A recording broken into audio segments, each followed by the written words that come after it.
Hello, everyone. My name is Tasha Bergson-Michelson.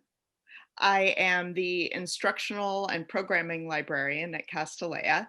So I'm one of three librarians, and I spend a lot of my time on research skills. As these students can tell you, I think about it day and night. Um, but we're going to have a look at some of what that looks like. First, I'd love to ask these wonderful students to please introduce. Can you all introduce yourselves? Why don't we start with Suchi? Okay, hello everyone. I'm Suchi. You saw me in the panel. I'm a junior and yeah, I've been here since sixth grade. I guess I'll go next. Hi, my name is Grace. I'm a 12th grader, and I've also been at Casti since 6th grade, and I'm here because I'm a library TA. Yeah. Hello, everybody. I'm Georgia. I'm also a current senior, and I was a new 9, and I am also a library TA, which is why I'm here. Yeah, so Georgia, just to explain very briefly before we get started, Georgia and Grace are part of my research teaching assistant program.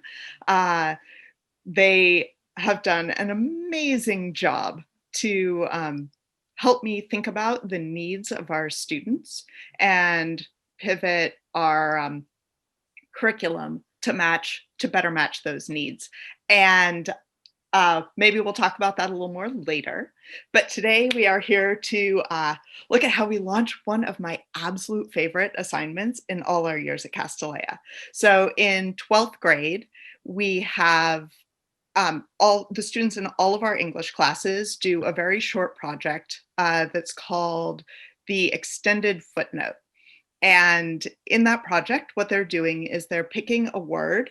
It varies class to class, but often a tangible noun. And their job is to research that word to understand the cultural context in which it was used by the author.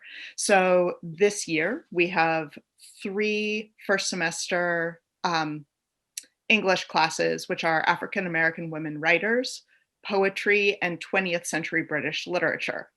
This assignment actually started in 19th century British literature, which we taught a few years back. And we're going to practice. This is an individual paper that each student writes, but together we're going to practice how one might go about researching a word and seeing how it changes our understanding of something in a story. And so for that, I am going to share my screen. This is a picture of our library today. This is our outdoor library that we are offering to students. But what we're going to do is we are going to look at a quote from Thomas Hardy's Mayor of Casterbridge.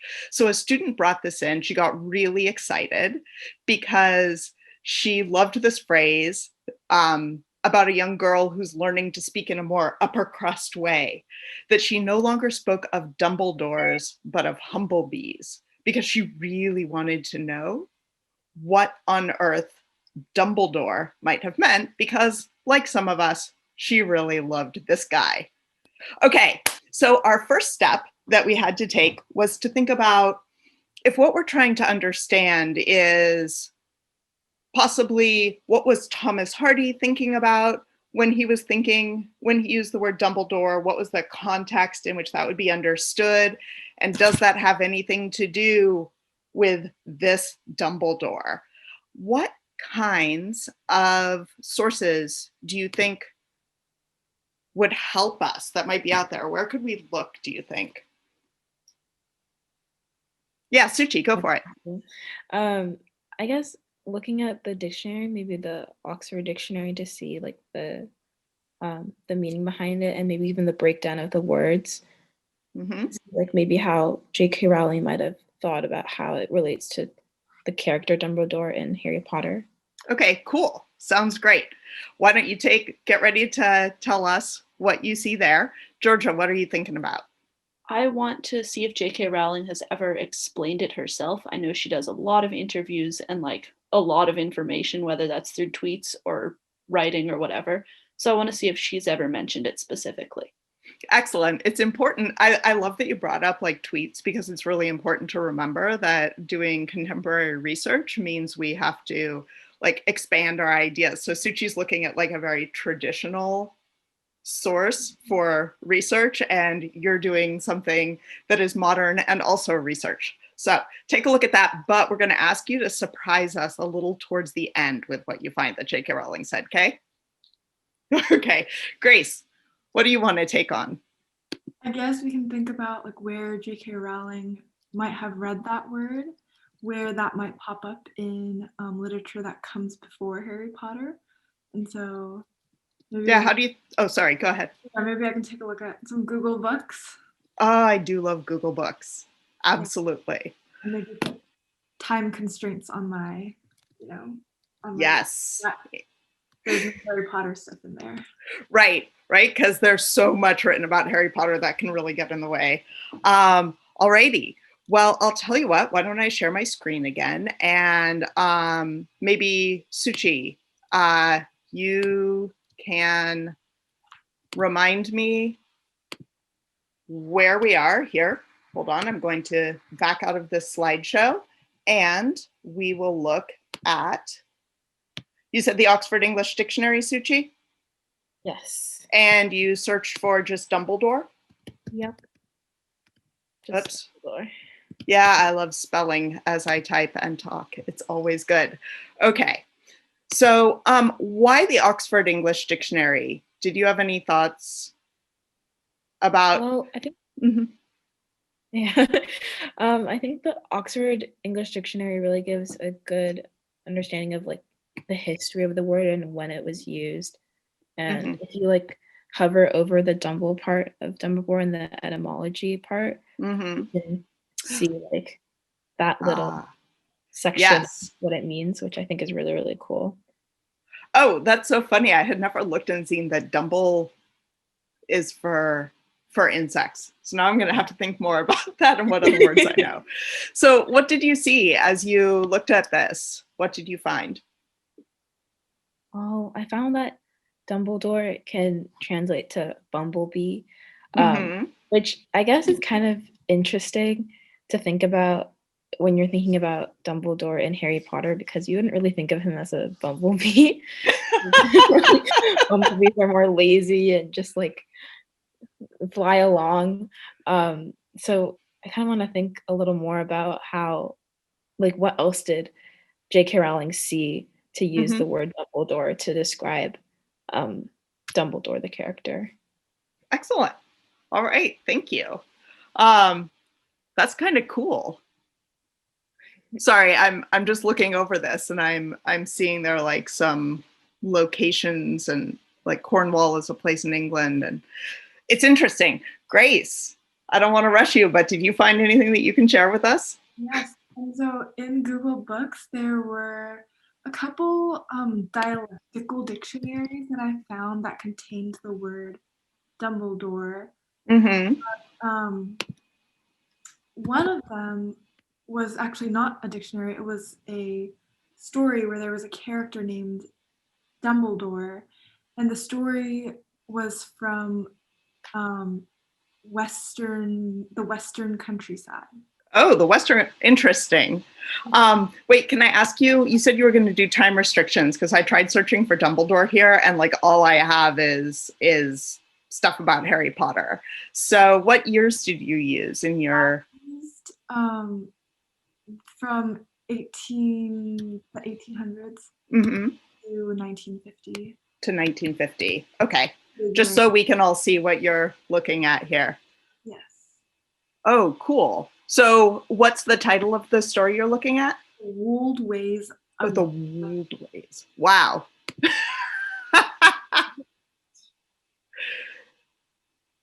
Yes, and so there's a character. I thought it was a character, but maybe not. Maybe they're just.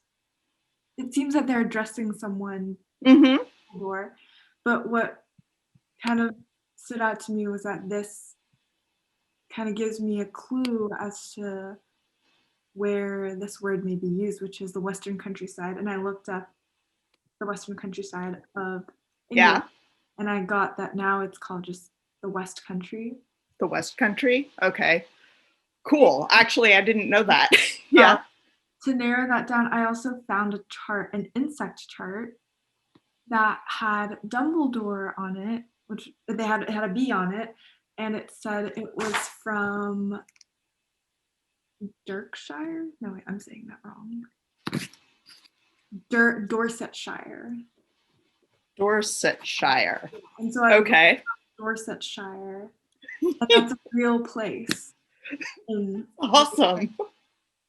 Okay, cool. And where did you find that chart? I won't look it up, but I'm just curious. Can you tell us? Yeah. Wait, let me find it again.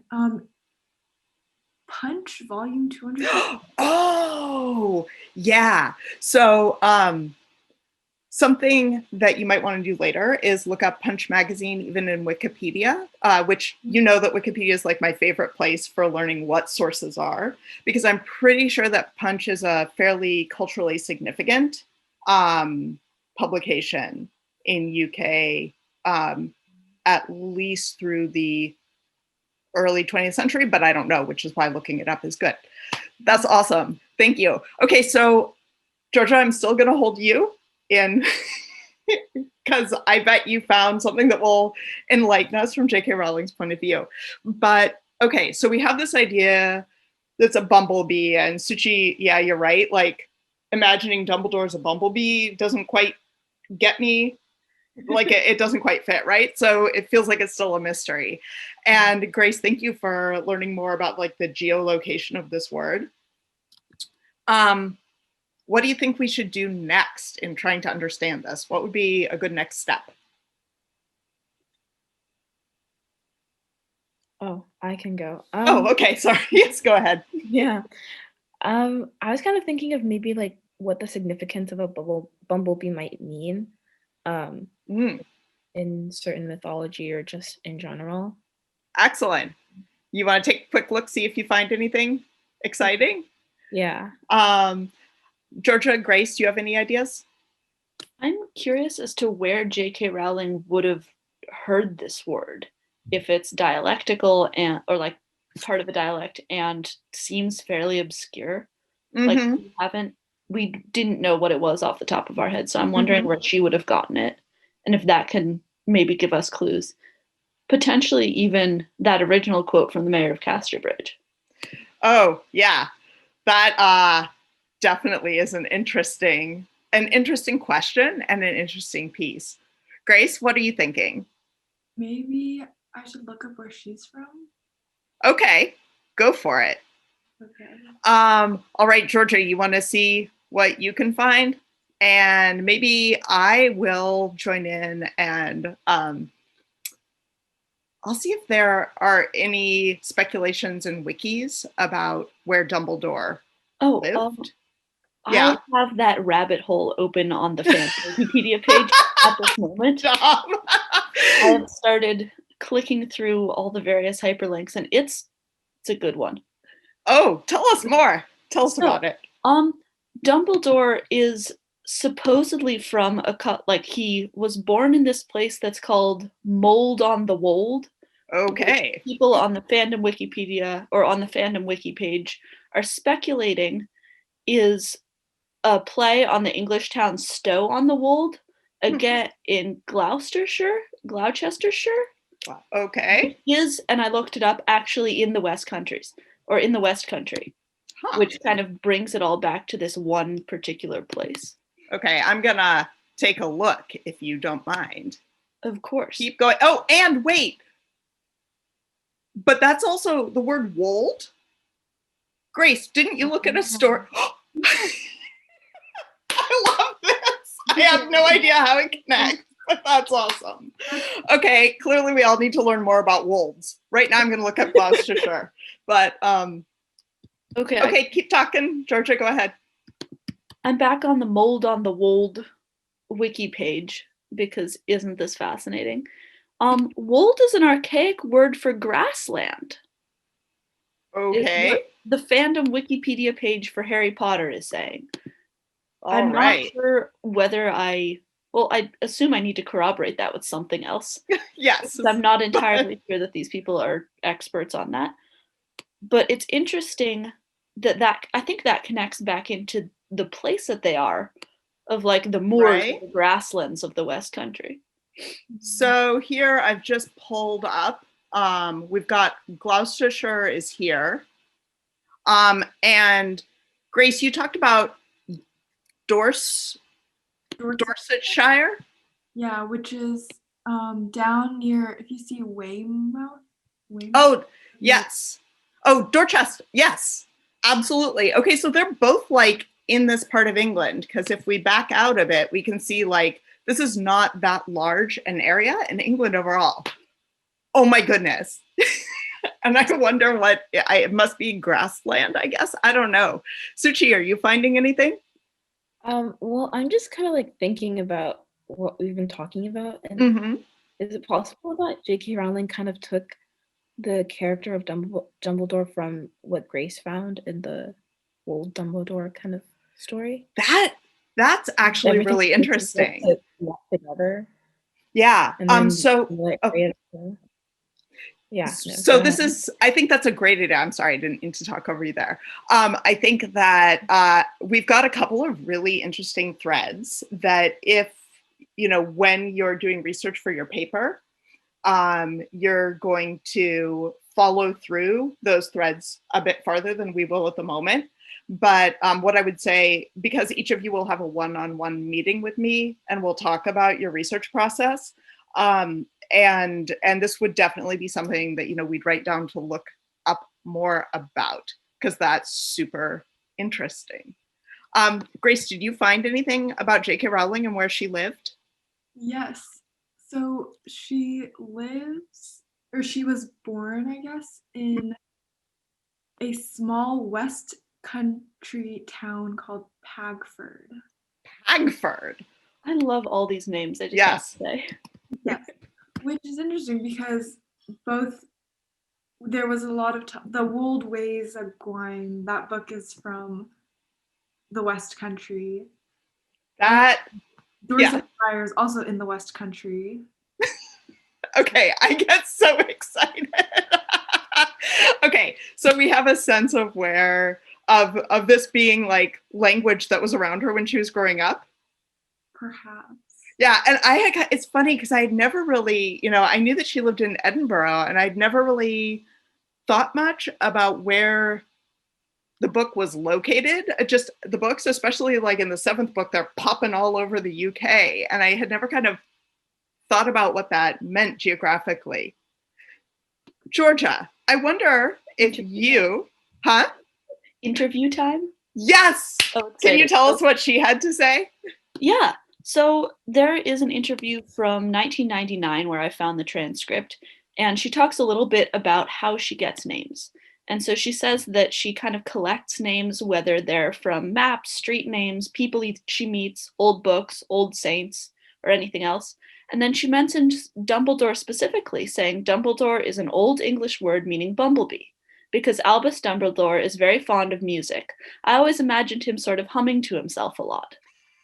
Oh, that makes sense. That's awesome. Oh, I love that. See, now I feel like whenever I think about Dumbledore, he's just gonna be like richer, right? Like I have a sense now where he grew up, and I have a sense of like his personality. Oh, thank you. I love that so much. I wonder if I could impose upon one of you to read quickly. I also liked, I forget whether it was Georgia or Suchi's idea, but this is a longer outtake from that passage about the young woman learning to speak in a more cultured way. Would anyone be willing to read it for us? That she no longer spoke of Dumbledores, but of humblebees.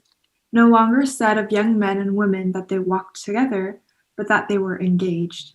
That she grew to talk of Greggles as wild hyacinths, that when she had not slept, she did not quaintly tell the servants next morning that she had been Hagrid. She had suffered from indigestion. This was like my favorite discovery ever. Like I totally love it. And so I actually went ahead and looked in the OED myself at Hagrid. Let me see where I have that. And in fact, it means that it's afflicted by nightmares, oppressed in mind and harassed. And that just really like it really fits. It's super cool. And the next question on the interview actually does have to do with Hagrid as well. Oh yeah? And it's basically saying the same thing. Like she's saying that, meaning if you're Hagrid, if it's a dialect word, you'd had a bad night. Hagrid has had a lot of bad nights, and you can imagine him just kind of like waking up and still being kind of like sleepy and not fully awake and a bit gruff, and that fits perfectly. Mm-hmm. So if you ever doubt what Thomas Hardy gave the world, doubt no more. Oh, that's awesome. Thank you, you all. So the assignment itself, as I said, is done in all the classes. Suchi, you've just come along for the ride because you're awesome. And now you've got your whole introduction for next year. You are ready to go. Georgia and Grace, can you quickly tell us what word you picked? I know you aren't both done yet. Tell us what English class you're in and what your word is. Georgia, you want to start out? Sure. And I'll also answer the question in the chat about when researching a word from a book, do we get to look at the use of it in the book as well?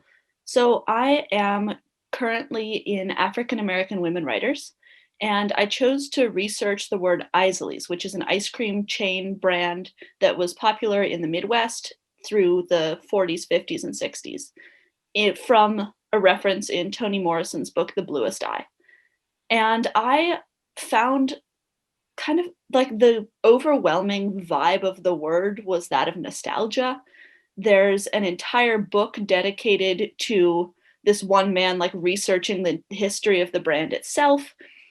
And they have a webpage currently that's like just filled with people's own memories that they've submitted in of like childhood nostalgia of being at Isaly's and like the good memories associated with that. And then I also found some interesting stuff like photo archives of people outside Isaly's protesting their unwillingness to let women and Black employees kind of advance. And so I tied that back into the scene in the book where Isaly's is mentioned and where it's the setting as to like who goes into it and who doesn't. And so understanding that it was this symbol of like joy and nostalgia and understanding who was able to access that and using that, like connecting that as a metaphor within the book really helped me get a better sense of what Toni Morrison was trying to do there. Awesome. Thank you, Georgia. Grace, give me a preview of what we're talking about tomorrow afternoon in our meeting. So I haven't actually met yet with Ms. Bergson-Michelson to talk about this, but the word I chose is not an English word. It's a Korean word, ta, which means tea as a noun, but as a verb, it means to kick. It also means to clasp on, or like it kind of means like to wear, I guess. It's like when you say I like wear a watch, you don't say the same verb wear for like clothes. It's kind of like specific to chains. And it also means to be filled with or to be like full, which is wow. Cool. It's a word with a lot of like hidden meaning, but also very like straightforward at the same time. So it's like, I think that's super cool to have that depth in a word. That's awesome. Oh my goodness. I can't wait to meet with you about it. Yeah, I love it. It's really interesting because in African American women writers, for example, there's a lot of cultural context usually around like commercial products or cultural icons. And then in poetry, it really varies, but because poems have so few words, one word can change like the entire picture. I actually thought it might be interesting. I'm going to share my screen for one more minute. And because I thought it might be interesting to see some of the words that different people are researching this year. I'm just going to put this list up to look at, and I'm going to invite, while we do that, for everyone to, if you have questions, to please enter them in the Q&A. And Grace, I know that you have a time crunch and that I would love to have you answer questions, but I'm actually going to invite you if you need to go and continue on with your obligations for the day. Yeah, thank you. Thank you for coming. I'll see you on Monday. See you. Bye. So yeah, if you have questions, please go ahead and put them in the Q&A. And the questions can be for the students, and they can be about the course or about anything about Casti. I know some of you had chances to ask Suchi already, but we also have Georgia here, who did have that new 9th grader experience. I want to thank you all for joining us for this little adventure. And oh my goodness, I love that you all taught me like things I hadn't thought about with Dumbledore. That was awesome. Suchi and Georgia, thank you so, so much for your time. And I know you both have busy swimming weekends. So go forth and conquer the water polo, I guess, is the... all right. I'll see you online or around the circle soon. And thank you to everybody, all of the attendees who showed up. It was wonderful to have you guys. Even though we can't see you, we know you're out there somewhere. And it's good to be able to say hi. Yeah. Please have a great weekend and a great year. Yeah. Oh.